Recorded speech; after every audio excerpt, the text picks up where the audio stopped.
अक्सर आप सभी ने अपने घर के आसपास, मार्केट में, स्कूल्स में कुछ बच्चों को आपने देखा होगा जिनका वेट उनकी हाइट के हिसाब से और उनके एज के हिसाब से बहुत ज़्यादा होगा। तो इस तरह की जो प्रॉब्लम होती है इसे क्या कहा जाता है? चाइल्ड ओबेसिटी, बाल मोटापा।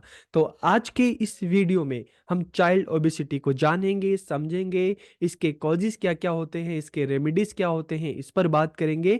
तो वीडियो को आखिरी तक देखिए और वीडियो कैसा लगा कमेंट करके ज़रूर बताइए। हम जब चाइल्ड ओबेसिटी की बात करते हैं तो इसका मतलब क्या होता है?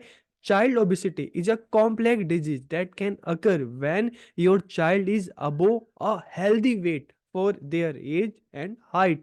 कि जब बच्चा अपने हाइट और अपने उम्र के हिसाब से जो उसका वेट होना चाहिए, उससे उसका वेट काफ़ी ज़्यादा होता है। आपने अक्सर गूगल में एक एज का चार्ट देखा होगा, BMI index, body mass index जिसको हम कहते हैं, तो उसमें ये दिया होता है कि आपकी हाइट के हिसाब से, आपकी एज के हिसाब से आपका वेट कितना होना चाहिए। लेकिन जब हमारी हाइट के हिसाब से, हमारे एज के हिसाब से हमारा वेट बहुत ज़्यादा होता है, स्पेशली हम बच्चों को देखते हैं, तो मतलब क्या है, वो इस जो ये डिज़ीज़ है चाइल्ड ओबेसिटी, उससे वो बच्चा क्या कर रहा है? सफ़र कर रहा है। It is a serious medical condition that effect children's and teenagers. की यह एक गंभीर चिकित्सीय स्थिति है जो बच्चों को और किशोरों को प्रभावित करती है।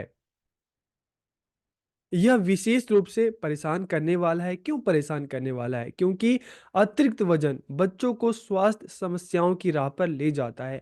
एक टाइम हम देखते हैं, पहले की बात है कि जो बीमारियां बड़ों को होती थी पहले, चाहे हम डायबिटीज की बात करें, हाई ब्लड प्रेशर की बात करें, हाई कोलेस्ट्रॉल की बात करें, ये बीमारियां बड़ों को होती थी, बुजुर्गों को होती थी। लेकिन आजकल हम देखते हैं ये बीमारियां बच्चों को भी होने लगी है। तो अब हमारे सामने जो क्वेश्चन आता है कि जो चाइल्ड ओबेसिटी है इसके कॉजेज़ क्या-क्या हैं? लेकिन इससे पहले आप ये बीएमआई इंडेक्स आप देख सकते हैं, बॉडी मास इंडेक्स। अक्सर आपने इसको गूगल पे भी देखा होगा, स्कूल टाइम में भी देखा होगा कि आपकी हाइट के हिसाब से और आपके एज के हिसाब से आपका वेट कितना होना चाहिए। लेकिन अगर उससे ज़्यादा होगा मतलब आप चाइल्ड ओबेसिटी जो प्रॉब्लम है, ये जो डिज़ीज़ है, आप इससे सफ़र कर रहे हैं। तो इसके कॉजेज़ क्या-क्या हो सकते हैं? सबसे पहला जो इसका एक कॉज़ है बैड लाइफ़स्टाइल, कि आपकी खराब जीवन शैली। ना उठने का टाइम है, ना सोने का टाइम है, ना खाने का टाइम है। लाइफ़ में ना किसी तरह का कोई फ़िज़िकल एक्टिविटी है। तो अगर इस तरह की हम अक्सर देखते हैं कि हमारी जो जीवन शैली है, लाइफ़स्टाइल है, काफ़ी ख़राब होती चली गई। अगर हम फूड एंड ड्रिंक की बात करें तो अक्सर हम बाहर का खाना पसंद करते हैं, चाहे हम फ़ास्ट फ़ूड की बात करें, चाहे पैक जो जूस होते हैं, ड्रिंक्स होते हैं, हम उनकी बात करें, चॉकलेट्स की बात करें, टॉफ़ी की बात करें, चाहे तला भुना, इस तरह के जो खाने की चीज़ें हैं। तो पहली चीज़ तो हमारी जो बैड लाइफ़स्टाइल है, दूसरा है फूड एंड ड्रिंक्स की जो अक्सर जो हम बाहर का खाना पसंद करते हैं और जो फूड हमारे हेल्थ के लिए अच्छा है, चाहे हम दाल्स की बात करें, ग्रीन वेजिटेबल्स की बात करें, इनको हम अवॉइड करते हैं। तो जो हमें अवॉइड करना चाहिए, वो हम खाते हैं और जो खाना चाहिए, वो हम अवॉइड करते हैं। इसके अलावा इतना करने के बाद भी लैक ऑफ एक्सरसाइज, व्यायाम की कमी, खा खूब रहे हैं, उल्टा-सीधा कुछ भी खा रहे हैं, लेकिन हम किसी तरह की फिज़िकल एक्टिविटी नहीं कर रहे। इसके अलावा फैमिली जेनेटिक फैक्टर्स की कई बार ये भी देखा गया है कि अगर आप जिस फैमिली से बिलॉन्ग करते हैं, उस फैमिली में आपके मदर-फादर जो हैं, अगर उनका वेट काफ़ी ज़्यादा है, उनको इस तरह की प्रॉब्लम है, तो जेनेटिक आपको जो ये प्रॉब्लम है, आपके पेरेंट्स से बाय बर्थ आपको ये चीज़ें मिली हुई है। इसके अलावा हार्मोनल फैक्टर्स क्या हो सकते हैं कि मान लो आप कम सोते हैं, ठीक है? और हार्मोन्स में चेंज होने की वजह से भी आपका मोटापा बढ़ सकता है। इसके अलावा साइकोलॉजिकल फैक्टर्स में क्या है? स्ट्रेस, तनाव। कई बार स्ट्रेस के कारण भी हमारा वेट बहुत ज़्यादा बढ़ जाता है। स्ट्रेस में हम ज़्यादा खा जाते हैं, ठीक है? ज़्यादा सोचना और ये इस तरह की भी चीज़ें हैं जिसकी वजह से हमारा जो मोटापा है वो बढ़ने लगता है।